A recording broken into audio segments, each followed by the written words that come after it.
Betty a 52 ans. Mariée, elle a 2 fils, de 15 et 26 ans. Elle travaillait dans une très belle association pour insuffisants rénaux, en santé privée depuis 15 ans.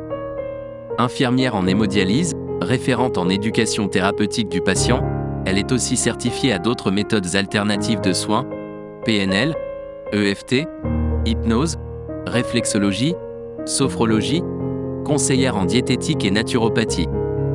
Elle est syndiquée, déléguée du personnel, membre CSE, CHSCT, Comité Hygiène et Sécurité au Travail, et Commission de soins infirmiers. Refusant la vaccination Covid, elle convient, avec sa direction, d'une rupture conventionnelle. La Suisse, qu'elle remercie, vient de l'accueillir avec ses valeurs. Voici son témoignage. J'espère un jour pouvoir me dire que ce n'était qu'un cauchemar. Je me souviens de mon premier jour où, fière d'être tout de blanc vêtu, j'ai franchi ma première porte. C'était il y a 20 ans. Ce jour-là, je pensais à mes feux arrière-grands-parents, mon arrière-grand-père, un poilu infirmier dans les tranchées et mon arrière-grand-mère, bonne femme, sage-femme. Dans mes pensées, ce jour-là, je leur disais, voilà, je prends la relève. Tout comme mon fils, 25 ans, qui a choisi de continuer dans cette voie, soignant lui aussi. Cela doit être dans nos gènes. Tout au long de ma carrière, j'ai exercé ma profession avec des équipes pluridisciplinaires extraordinaires. Ensemble, nous avons développé des compétences d'adaptation exceptionnelles. Ensemble, nous avons eu l'occasion de vivre de vives émotions, des naissances, des décès, des greffes.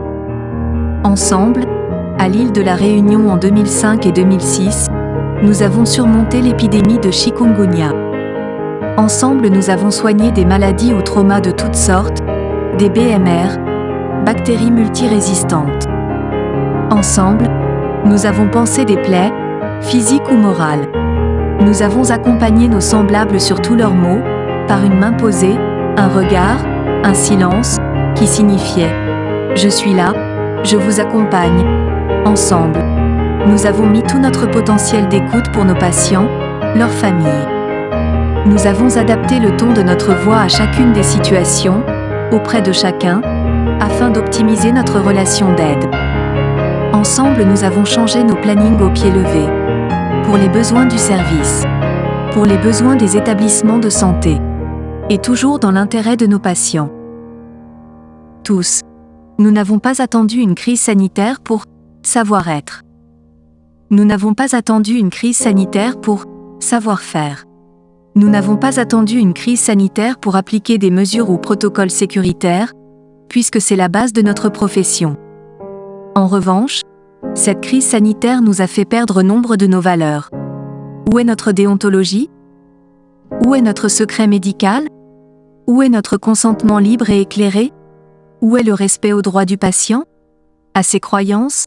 À sa singularité ? Et au niveau du droit international, où est la non-discrimination ? 38 mois d'études en institut de formation en soins infirmiers. Pendant plus de 3 ans, on a eu le temps d'apprendre beaucoup de choses.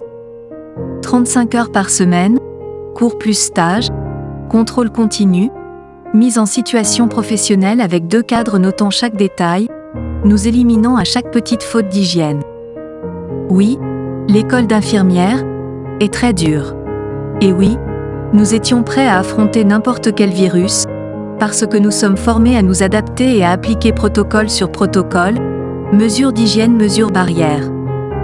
D'ailleurs, c'est exactement ce que nous avons fait, dès mars 2020, avec les moyens du bord. En mars 2020, j'ai vu tous mes collègues s'organiser, se rendre disponibles, volontaires, ne comptant pas leurs heures. Au travail, devenir silencieux pour rester concentrés sur chaque geste et pouvoir garder toute leur énergie au service de nos patients. Oui, j'ai vu mes collègues ralentir leurs gestes pour redoubler de vigilance. Nous avons fait 3 fois plus de ménage qu'avant, une obsession de l'hygiène nous envahissait, nous ne voulions pas être responsables d'une chaîne contaminante par le manuporté. Au travail, dans nos établissements de santé comme à la maison, s'isolant de la famille pour ne pas risquer de ramener le virus à la maison. Moi-même, J'ai laissé mon dernier fils de 14 ans chez son père pendant le premier mois, pour ne pas risquer quoi que ce soit. Pendant le premier confinement, il n'y avait personne sur les routes quand nous partions au travail, personne dans les rues encore à notre retour. Tout était calme. En rentrant, beaucoup ont fait un sas de déshabillage dans l'entrée, mettant leurs vêtements directement en machine à laver à 60 degrés Celsius, et ceci pendant plusieurs mois. Nous avons tout donné de nos personnes, de notre temps. Tous, nous sommes fatigués. Alors quand cette obligation d'être vax pour avoir le droit de continuer à travailler nous est tombée dessus, tel un coup près nous glaçant, alors que nous côtoyons quotidiennement de nombreux virus, de maladies, et que nous sommes conscients que nous devons garder tout le temps un système immunitaire au top, nous n'avons pas compris. Pour ma part, je n'ai pas compris non plus le refus catégorique de la médecine du travail de ne pas me recevoir. Pourquoi ? Alors que mon médecin lui-même, ainsi que mon employeur, l'ont réclamé. Oui, cela relève de notre médecine du travail de dire si on est apte ou inapte. Pas à nos employeurs. Je ne comprends rien à tout cela et malheureusement, à ce jour, je n'ai rencontré personne qui puisse le comprendre.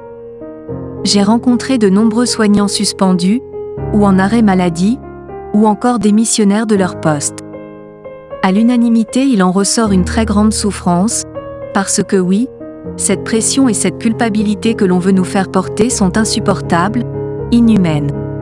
Parce que comment peut-on comprendre que la France vire ses soignants et embauche à la place des vigiles partout?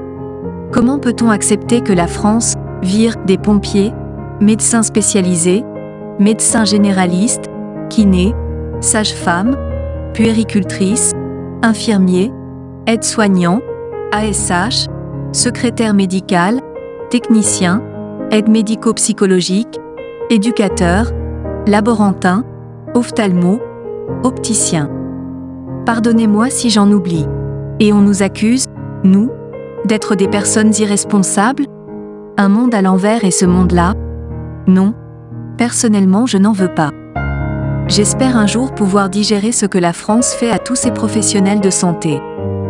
J'espère un jour pouvoir me dire que ce n'était qu'un cauchemar, que je me réveille et que je vois un monde meilleur. Betty, infirmière diplômée d'État. Remerciements à la Suisse qui me fait l'honneur d'accueillir la professionnelle de santé que je suis. La Suisse m'accueille avec mes valeurs.